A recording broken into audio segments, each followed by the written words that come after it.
Hello everyone. This is a small tragedy story of mine. Tragic tragic story. Okay. ये कहानी है उन समय की जब I was preparing for my competitive examinations like JEE, Eicher Eicher का तो याद करके मेरे ऐसे हो जाता है कि why God why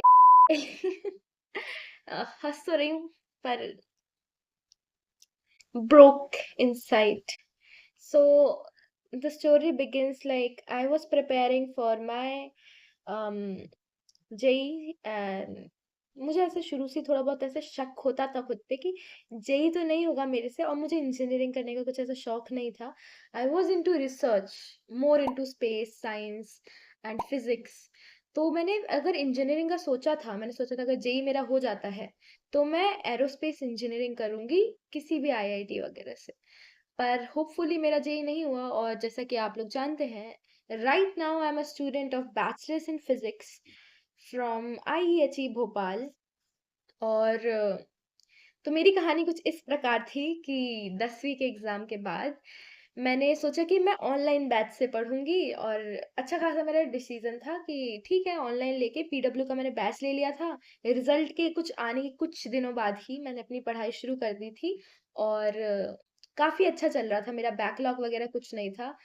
फिर स्कूल खुल गए 11th क्लास के मेरा कोई डमी नहीं था तो स्कूल खुला तो फिर स्कूल में सबने बातें शुरू कर दी कि हम इस कोचिंग जाते हैं हम उस कोचिंग जाते हैं ऑफलाइन तो I felt a quite FOMO fear of missing out in the group of students कि is online batch worth it or not मुझे ऐसा लगता था कि ऑनलाइन बैच से होगा नहीं होगा तो इस इम्पल्सिव थॉट के कारण मैंने एक इम्पल्सिव डिसीजन ले लिया कि मैं अपने सिटी के एक फेमस कोचिंग इंस्टीट्यूट चली गई नाम लेना मैं पसंद नहीं करूंगी क्योंकि उन्होंने मुझे पैसे नहीं दिए हैं एडवर्टाइजमेंट के लिए तो कुछ बात इस प्रकार थी कि मैं चली गई कोचिंग अब मेरा कोई डमी वगैरह तो था नहीं तो I didn't got any time for the revision और द प्रैक्टिस स्टफ तो मेरा कुछ शेड्यूल इस प्रकार हो गया था कि मैं स्कूल से आती थी स्कूल जाती थी स्कूल से आती थी फिर कोचिंग जाती थी कोचिंग से आती थी बस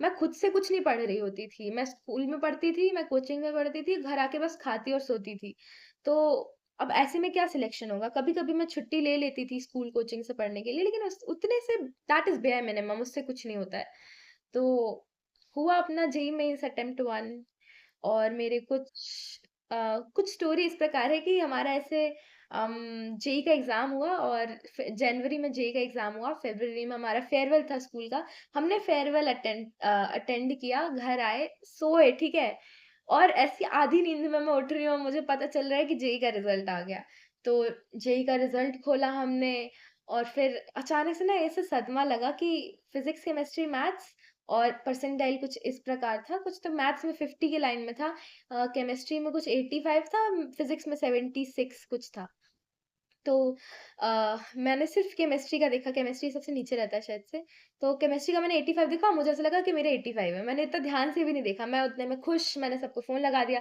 अरे मेरे 85 परसेंटाइल है एंड आई थॉट 85 ठीक है अप्रैल में ठीक हो जाएंगे फिर मैंने थोड़ा और उसको खुश होके वापस से 2-3 बार खोला पीडीएफ फिर मेरी ध्यान से नजर गई ओवरऑल परसेंटाइल पे तो वो 72 थी फिर मैंने एक और बार सबको फोन लगाया एम्बेरसमेंट एट पीक कि नहीं मेरी उतने परसेंटाइल नहीं है मेरे उससे कम है और सबके कुछ इतने ही लगभग आ रखे थे कि कोई खुश नहीं था और गेस व्हाट अगले दिन ही हमें स्कूल जाना था अपने एडमिट कार्ड्स लेने बोर्ड के तो बोर्ड का एडमिट कार्ड लेने जो स्कूल गए हैं ना टीचर्स ने ऐसे मतलब कि टीचर हमें पूरे साल ऐसे बोलते थे कि बोर्ड पे ध्यान दो जेई से कुछ नहीं होगा इस साल नहीं अगले साल ड्रॉप लेके दे देना कोचिंग तुम्हारा टाइम वेस्ट कर रहा है ये वो हम एकदम टीचर को एकदम अनदेखा करके उनकी बातें एकदम कान से एक कान से सुना दूसरे कान से बाहर और उस दिन गए जो स्कूल तो टीचर अलग पूछ रहे हैं कि हो गया बेटा तुम्हारे जी कितनी रैंक आई कितने परसेंटाइल और हमारे ऐसे मुंह एकदम बंद क्या बोले सर को हम और बच्चे अलग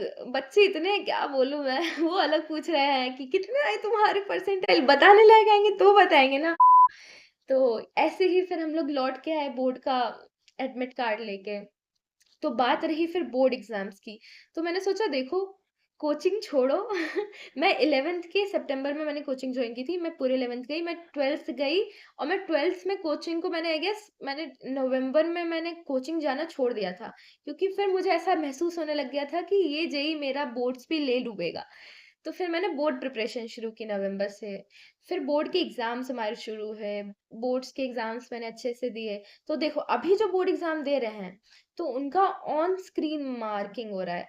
तो जिसमें टीचर्स के लिए भी सब कुछ नया है, बच्चों के लिए तो हर बार कुछ ना कुछ नया हो ही जाता है। हमारे टाइम पे भी पेपर टफ थे और हर सेट में मतलब कि जो लेवल होता है डिफिकल्टी का वो अलग था। जैसे कि किसी सेट में बहुत इजी आ रहा है क्वेश्चन, किसी में टफ आ रहा है। तो ऐसे हमारे एग्जाम्स हो गए थे। मेरे कुछ 83 पॉइंट समथिंग परसेंटेज थे। मैंने री एवोल्यूशन के लिए पैसे फेंके और उससे मेरा सिर्फ 1% बढ़ा था, 84.4 हो गया था। तो ऐसे री-एवोल्यूशन का कुछ ख़ास मतलब रहता नहीं है अनलेस एंड अनटिल आपके कुछ 4-5% बढ़ रहे हों। मैंने तो मुझे लगता है 2-3 हज़ार रुपए हर क्वेश्चन पेपर पे फेंक दिए थे ऐसे ही। और 1% बढ़ा मुझे बहुत ही बेकार लगा था। मुझे ऐसा लगा था 2-3% तो बढ़ेंगे ही। तो मेरे कुछ 84% 84.4% हो गए थे। फिर बोर्ड्स के बाद मैंने सोचा कि नहीं, मुझे तो इंजीनियरिंग करनी ही नहीं थी। लाइक अ यू टर्न मैंने ऐसे मारा। फिर मेरा पुराना ऐसे ख़्याल आ गया कि हाँ, अरे मैं तो आईसर की तैयारी करने वाली थी। और फिर मैंने जो बायो पढ़ी है आईसर के लिए, इतनी बायो मैंने इतनी तो बायो वालों ने नहीं पढ़ी होगी जितनी बायो मैंने पढ़ी थी आईसर के लिए। तो मैंने बाकायदा बायो पढ़ा पूरा 11th-12th और सारे इस तरह के वीडियोस देखे थे। और फिर ऐसे ही मैंने अपने आइसर की बहुत अच्छी तैयारी की थी। काफ़ी अच्छी तैयारी की थी। बच्चे ज़्यादा नहीं होते तो शायद से मुझे सीट मिल जाती। ख़ैर अब मैं क्या एक्सक्यूज़ दूँ, this is not a very excuse I could give anyone because destiny. तो आइसर का भी एग्ज़ाम दिया मई में मैंने, फिर सीयूईटी भी दिया। फिर क्या हुआ, आइसर में हर बार बच्चे सिर्फ 10 20 40 50 हजार ऐसे आते थे। मेरे टाइम पे 2 लाख लोगों ने एग्जाम दिया था। आई डोंट नो वेयर, मुझे पता है वैसे तो वेयर।